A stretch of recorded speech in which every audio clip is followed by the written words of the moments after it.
நான்வெஜ்க்கு அப்புறம் ஒரு டிஷ்ஷு என்னோட வீட்டில் செம்ம ஹிட்டுனா அது இதுதான்னு சொல்லுவேன். இங்கே அபுதாபியில் என்னோட பாகிஸ்தானி ஃப்ரெண்டு சொல்லி கொடுத்த ரெசிபி இது.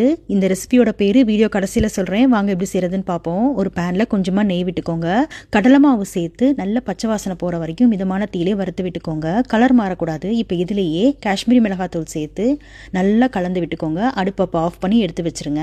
நான் இன்னைக்கு இதை மஷ்ரூம் யூஸ் பண்ணி செய்கிறேன். என்னோட ஃப்ரெண்டு இது சிக்கனில் பண்ணுவாங்க. உங்களுக்கு வேணால் நீங்கள் சிக்கனில் கூட பண்ணலாம், இல்லை பன்னீரில் கூட பண்ணலாம். மஷ்ரூம் இந்த மாதிரி வெட்டி எடுத்து வச்சுக்கோங்க. நல்லா கெட்டியான தயிர் எடுத்து இந்த மாதிரி அடித்து எடுத்துக்கோங்க. அதில் நம்ம செஞ்ச அந்த கடலை மாவு கலவையை சேர்த்து நல்லா கலந்து விட்டுக்கோங்க. இப்போ இது கூடவே கொஞ்சம் மசாலா பொருட்கள்லாம் சேர்க்கணும். மஞ்சள் தூள், மல்லித்தூள், அதுக்கப்புறமா மஷ்ரூமுக்கு தேவையான அளவுக்கு உப்பு சேர்த்துக்கோங்க. கொஞ்சமாக கசூரி மேத்தி இலைகளை கைகளில் வச்சு நல்லா கசக்கிட்டு அதையும் சேர்த்துக்கோங்க. ரொம்ப கெட்டியாக இருந்துச்சுன்னா கொஞ்சம் கொஞ்சமாக தண்ணி ஊற்றி நல்லா கலந்து எடுத்துக்கோங்க. இப்போ நல்லா கலந்து எடுத்ததுக்கு அப்புறமா அதில் நம்ம வெட்டி வச்ச மஷ்ரூமை சேர்த்துக்கோங்க. இப்போ இந்த மஷ்ரூமில் மசாலா நல்லா கோட் பண்ணி அப்படியே நல்லா ஒரு 15 மினிட்ஸ் மேரினேட் பண்ண வச்சிருங்க. அடுத்ததாக கிரேவிக்கு தக்காளியும் முந்திரி பருப்பும் சேர்த்து நல்லா அந்த மாதிரி பேஸ்ட்டாக அரைச்சி எடுத்து வச்சுக்கோங்க. கடலை மாவு வறுத்த பேன்லேயே கொஞ்சமாக எண்ணெய் விட்டு நம்ம மேரினேட் பண்ண மஷ்ரூமை சேர்த்து கொஞ்சம் நேரம் சாட்டே பண்ணி விடுங்க. ஜஸ்ட் ஒரு 5 நிமிஷம் சாட்டே பண்ணிட்டு எடுத்து வச்சிருங்க.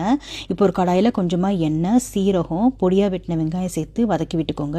கூடவே இஞ்சி பூண்டு விழுது, நம்ம அரைச்ச தக்காளி முந்திரி பருப்பு பேஸ்ட்டும் சேர்த்து நல்லா தண்ணி ஊற்றி கலந்து விட்டு இப்போ நல்லா எண்ணெய் பிரியிற வர மூடி போட்டு நல்லா வேக விடுங்க. எண்ணெய் பிரிஞ்சு வந்ததுக்கு அப்புறமா அதில் கொஞ்சமாக கரம் மசாலா தூள் சேர்த்து நல்லா கலந்து விடுங்க.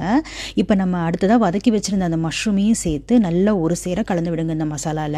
இப்போ கிரேவிக்கு தேவையான அளவுக்கு உப்பு, காரத்துக்கு மிளகாத்தூள் சேர்த்து நல்லா சுடு தண்ணி ஒரு 1/2 கப் அளவுக்கு ஊற்றி நல்லா கலந்து விட்டு திருப்பி மூடி போட்டு நல்லா கொஞ்சம் நேரம் சிம்லே வேக விடுங்க.